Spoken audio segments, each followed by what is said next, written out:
Hello students, आज हम विलयन के गुणधर्म के बारे में पढ़ेंगे। विलयन के गुणधर्म में हम लोग सबसे पहला गुणधर्म पढ़े थे अनुसंख्यक गुणधर्म।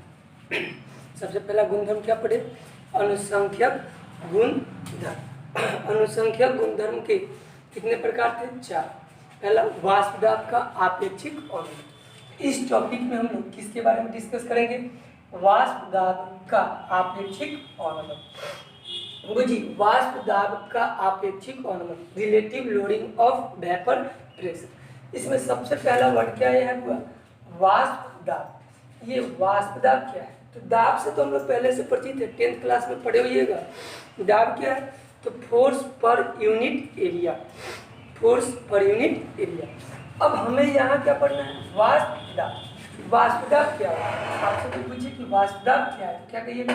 किसी वाष्पशील द्रव के द्वारा, किसी वाष्पशील द्रव के द्वारा उत्पन्न दाब को क्या कहते हैं? वाष्प दाब कहते हैं। किसी वाष्पशील द्रव के द्वारा उत्पन्न दाब को क्या कहते हैं? वाष्प दाब कहते हैं। वाष्प दाब को मापने के लिए बैरोमीटर का प्रयोग करते हैं। वाष्प दाब को मापने के लिए किसका प्रयोग करते हैं? बैरोमीटर का। जैसे ये मान लीजिए कि बैरोमीटर है। इस बैरोमीटर में शुद्ध द्रव रखा गया जिसका टेम्परेचर हीट कर रहा है। जैसे जैसे हीट करेंगे ये द्रव किस में कन्वर्ट होगा? वाष्प में। और इसके वाष्प से जो दाब उत्पन्न होगी वो स्केल पे क्या करेगा? रिप्रेजेंट करेगा। तो जितने दाब उत्पन्न होंगे उस दाब को हम लोग क्या कहेंगे? वाष्प दाब।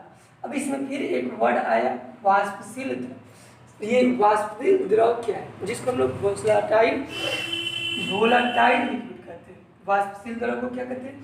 Volatile liquid. तो कोई पूछे कि वाष्पशील द्रव क्या है, तो क्या कहेंगे? वैसे द्रव जो आसानी से वाष्प में परिवर्तित हो जाते हैं उसे वाष्पशील द्रव कहते हैं। वाष्पशील द्रव किसे कहते हैं?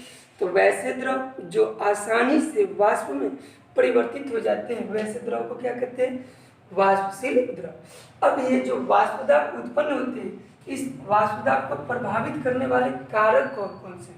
तो वाष्प दाब को प्रभावित करने वाले कारक में सबसे पहला कारक है वो जी तापमान, टेम्परेचर।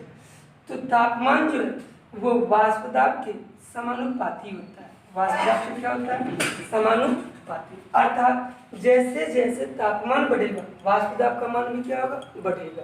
और जैसे जैसे तापमान घटेगा वाष्प दाब का मान भी क्या होगा? घटेगा।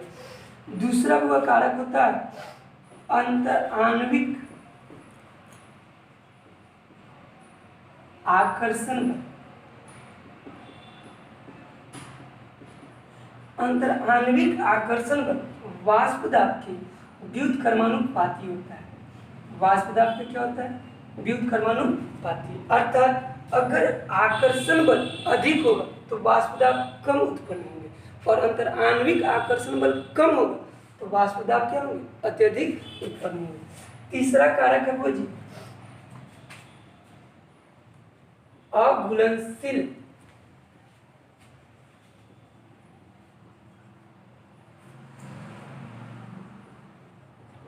विलय मिलन।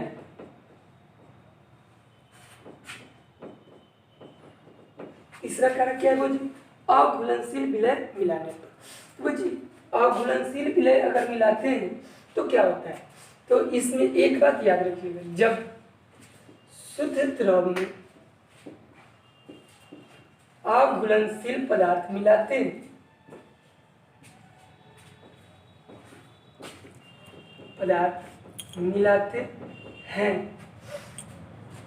तो वाष्प दाब का मान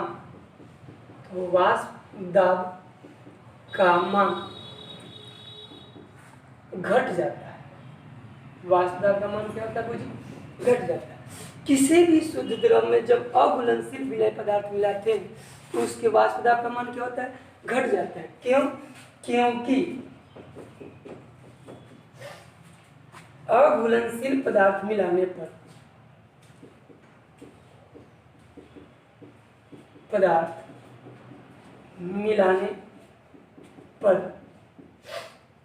अंतर आणविक आकर्षण बल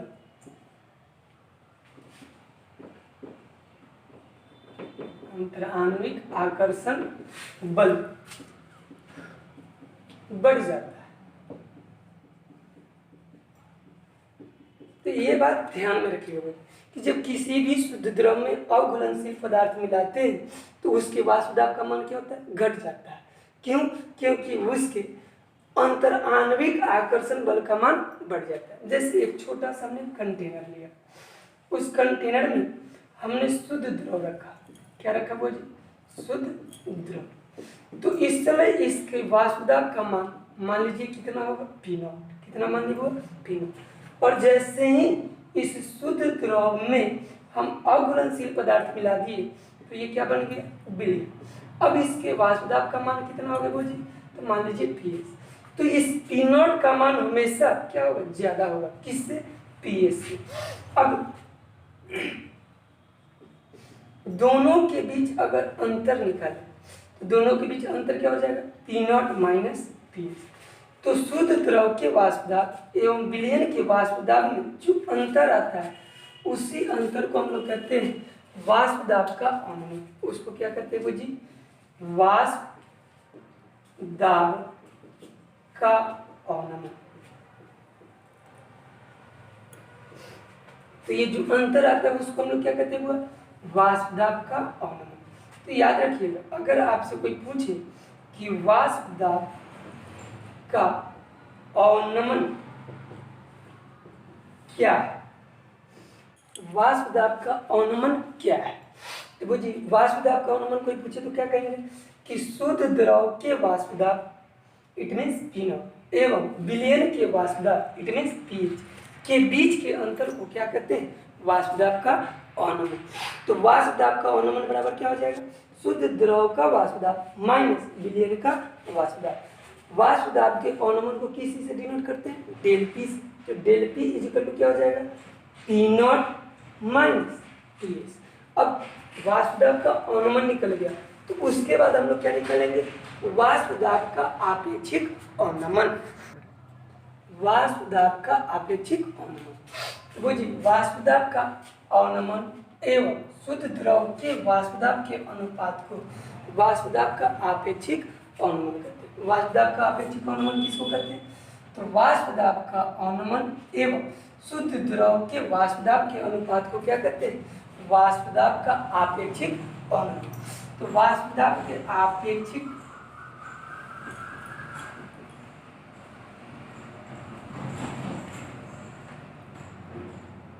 अवनमन इज इक्वल टू क्या हो जाएगा जी, वाष्प दाब का अवनमन। वाष्प दाब के अवनमन को किसी से डिनोट करते हैं, डेल पी से। और शुद्ध द्रव का वाष्प दाब क्या माने थे, यानी कि वाष्प दाब का आपेक्षिक अवनमन बराबर क्या हो जाएगा, del P by P naught. Del P का मान कितने के बराबर होता है, P naught minus P S. तो डेल पी की जगह पे क्या लिख देते हैं, P naught minus P S by P naught. यानी कि वाष्प दाब के आपेक्षिक अवनमन आर एल वी पी बराबर क्या हो जाएगा, P naught minus P S by P naught. इसी को क्या कहते हैं, वाष्प दाब का आपेक्षिक अवनमन। अब इसके नीचे एक नोट पॉइंट में क्या लिख देंगे कि वाष्प दाब का आपेक्षिक अवनमन एक अनुसंख्यक गुणधर्म है। वाष्प दाब का आपेक्षिक अवनमन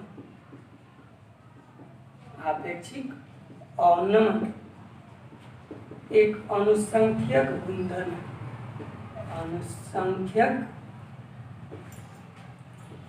गुणधर्म है क्योंकि यह केवल विलय की मात्रा पर निर्भर करता है। ठीक है, अब वाष्प दाब के आपेक्षिक अवनमन में हम लोग वाष्प दाब क्या है जानेंगे, वाष्प दाब का अवनमन क्या है जानेंगे, वाष्प दाब का आपेक्षिक अवनमन क्या है ये भी जानेंगे। अब नेक्स्ट वीडियो में हम आपको वाष्प दाब के आपेक्षिक अवनमन के लिए राउल्ट का नियम